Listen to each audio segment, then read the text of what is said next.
Hi, and welcome to my video. My name is Marie-Christin, and I'm very excited to talk to you about a topic that is very near and dear to my heart, learning. Today, we're going to focus on the learning roadmap and 5 pillars for you to become a lifelong learner. One of my top 5 Clifton strengths is that I am a learner, and it is defined as a learner. You have a great desire to learn and want to continuously improve. The process of learning rather than the outcome excites you. Over the years, I have built a toolkit that has helped me make learning part of my lifestyle and part of the goals and objectives that I set for myself every year. So today, I'm going to share some of the tips and tricks that have helped me make learning a strong part of my everyday life.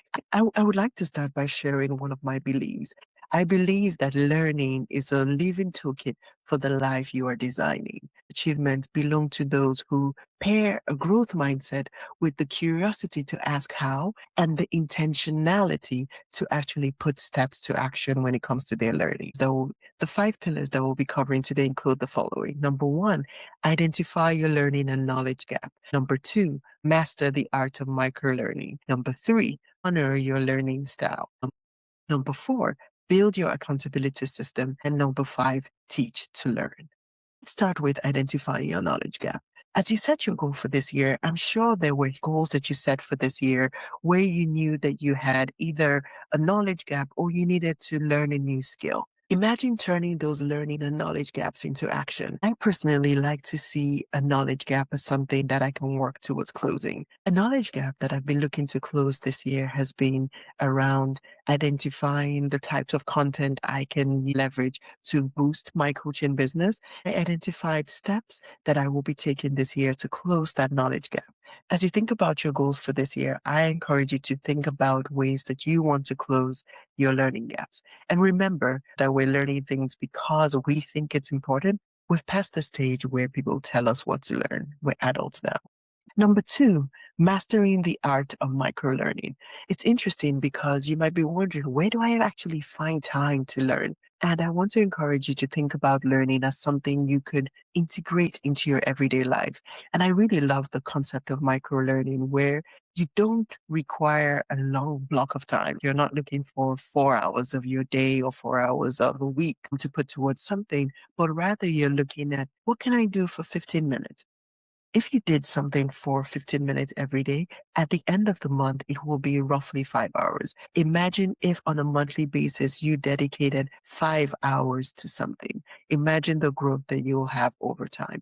I encourage you to think about areas of your life where you can include some micro learning time for yourself. I always say if we don't plan it, it will not happen. Is your commute potentially a time where you could listen to a podcast, or while you're cooking and doing your chores? Is it time to maybe listen to an audiobook? Or in the evenings, is it time to actually do something where you're journaling and writing down some of your learnings? Find those times that work for you and make sure it's something that becomes a habit and a routine. I have found this to be a very helpful way to integrate learning into my very busy lifestyle. I work full time, I'm a mom, I have a lot of responsibilities. So finding those 15 minutes has been very helpful for me. And I do still have the learning blocks that I need to dig deeper, but the everyday learning has made it easier for me to incorporate learning into my life. Number three, honor your learning style. I actually think that at the stage and at the phase that we're in life, we know a thing or two about ourselves. I know we're still learning new things about ourselves, but we know how we love to learn.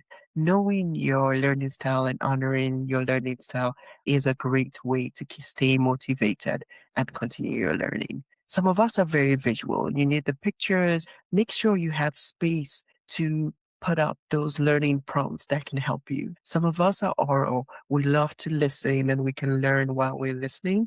Audiobooks are awesome. Podcasts are awesome for that as well. Some of us like to read and write. It's interesting because I have a notebook right in front of me because I know that I need to write something for it to really sink into my soul. And some of us are kinesthetic, where doing things and building things might be your way.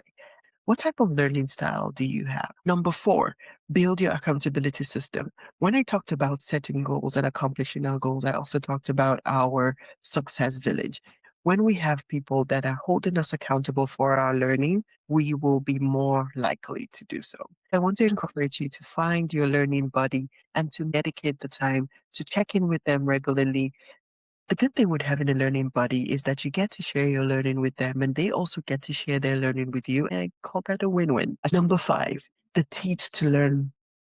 Now, about 8 years ago, one of the professors that was teaching one of the classes I was taking asked me, have you ever thought about teaching a class? And I was like, no, I love learning. And they shared the strength of teaching as a way to learn. There is a principle that says you have mastered a concept when you can explain it to someone else. And that is how you get to your 100% mastery goal. Thinking about learning this way help me see that teaching others is actually part of my own learning journey and part of their learning journey as well. Find ways to share your learnings. The LinkedIn post with your colleagues, explaining it to your child is always a good way to solidify your learning. I always like to leave you with an action plan. And your action plan today has 5 steps that match the different aspects that we talked about. Number one, identify one skill that you want to learn today. Number two, find and schedule your moments of learning. Remember those micro learnings? Find those 15 minutes every day to do your learning.